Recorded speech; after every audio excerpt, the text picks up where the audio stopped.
Nah ini video ini ceritanya di sekitarku ya. Bisa aku bilang ceritanya ini sama Sumatera Utara tentang pernikahan lah ya kan, tentang pernikahan, dan aku kaitkan juga dunia finansial nanti. Kita perpendek aja nih satu kasusnya. Banyak sebenarnya teman-teman sekitarku mengalami kayak gini, tapi ambil satu sampelnya aja. Aku nggak sebut nama, nggak sebut brand, oke? Dia menikah. Dia punya acara mulai dari pre-wed. Pre-wed pasti punya pengeluaran kan. Foto video pre-wednya itu bagus, keren, mantap, cetar membana. Oke. Pulang dari tanah rantau atau dari Batam ini atau dari Kepri ini ke Sumatera Utara berdua nih sama ceweknya, karena mereka berdua di kota Batam ini. Itu naik pesawat, ya kan, pesawat sampai di Sumatera Utara lah gitu.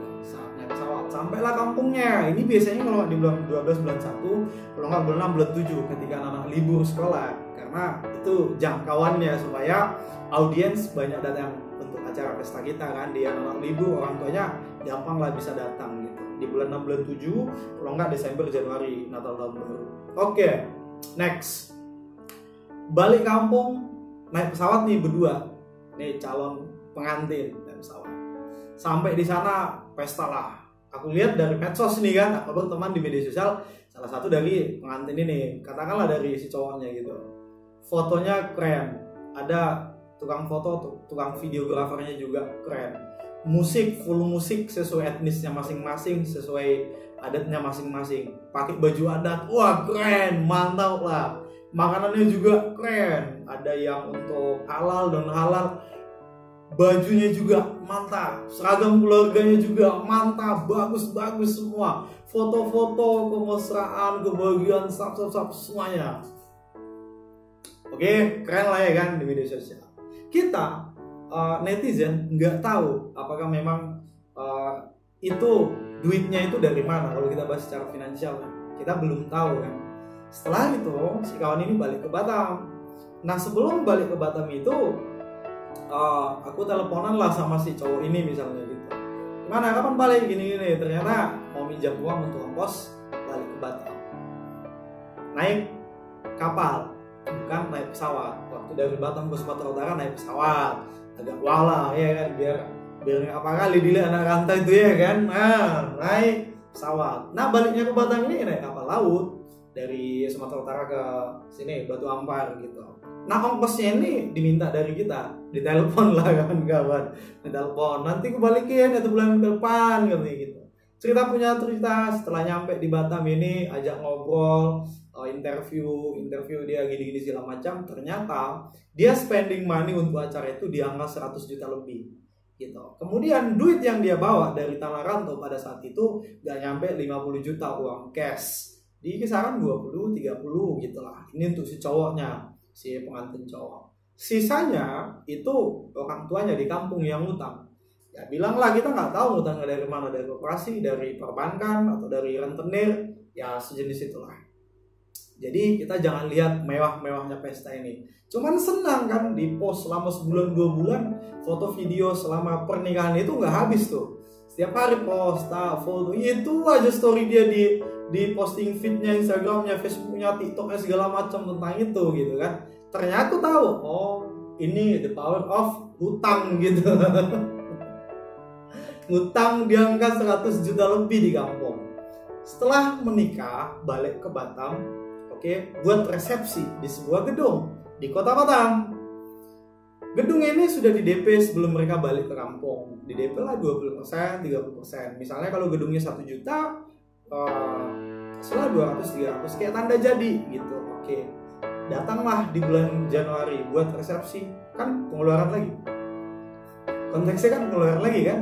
Nah, pengeluaran lagi. Desain interiornya, bunga-bunganya ini bayar lagi tuh 500 entah 800 gitu. Bayar lagi. Nah, itu hutang udah di DP juga.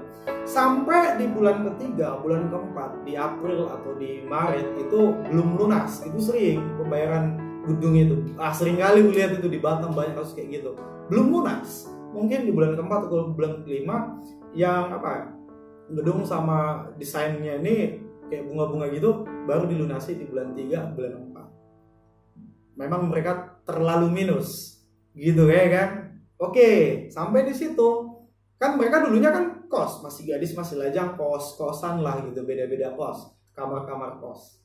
Setelah nyampe di Batam, mereka sama tempatnya di kos. Tau lah yang ada gang, pintu kos kiri kanan gitu. Ngeri lah, kosnya kecil, disitulah semua. Gak ada dapur ya, kamar tok gitu. Langsung di belakang dinding beton, di belakangnya udah dinding orang gitu. Jadi bahkan ventilasinya nggak ada. Disitulah tempat tidur, di situ kompor gas, di situ gas dispenser, baju yang kotor, semua di situ, di dalam kamar itu. Ini kos. Ingat, mereka hidup baru menjalani pernikahan masih beberapa hari setelah yang mewah-mewah itu di kampung itu kan, yang mewah-mewah itu nyampe ke tanah perantauan, di mindsetnya, di otaknya, di hatinya bayar hutang. Nah, si cewek ini kadang tidak tahu kalau uang yang mereka habiskan di pesta itu adalah karena orang tuanya si cewek ngutang di kampung.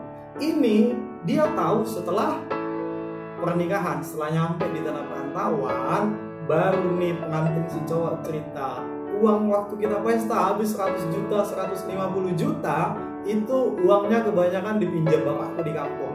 Jadi kita mungkin setahun, 2 tahun, atau berapa tahun ke depan, kita akan bekerja lebih keras untuk membayar hutang.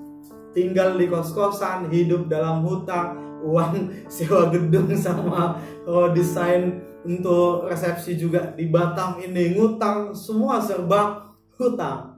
Dan dari situlah mereka lebih fighting, banyak stres, kadang berantem, segala macamnya. Gimana menurut kalian tentang cerita ini? This is true story. Ini fakta dan cerita ini real. Banyak kasusnya, banyak kali, nggak cuma satu. Ada yang ke Jakarta, ada yang ke Jabodetabek sana, nggak bisa fighting di tanah rantau, ujung-ujungnya balik ke kampung. Punya anak 1, 2, waktu masih 1 masih oke ya kan.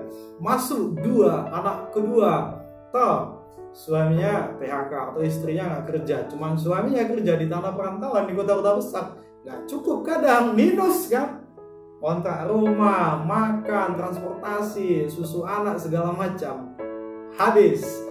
Belum lagi bayar hutang di pesta yang tahun-tahun lalu itu, sampai sekarang belum lunas hutang itu. Jadi bisa dibilang kebanyakan pernikahan keluarga miskin, anak-anak yang miskin terlalu memaksakan diri. Kalau memang belum siap, jangan terlalu memaksakan gitu. Tolong komen di bawah kalau ada yang sering mengalami seperti ini. Komen ya.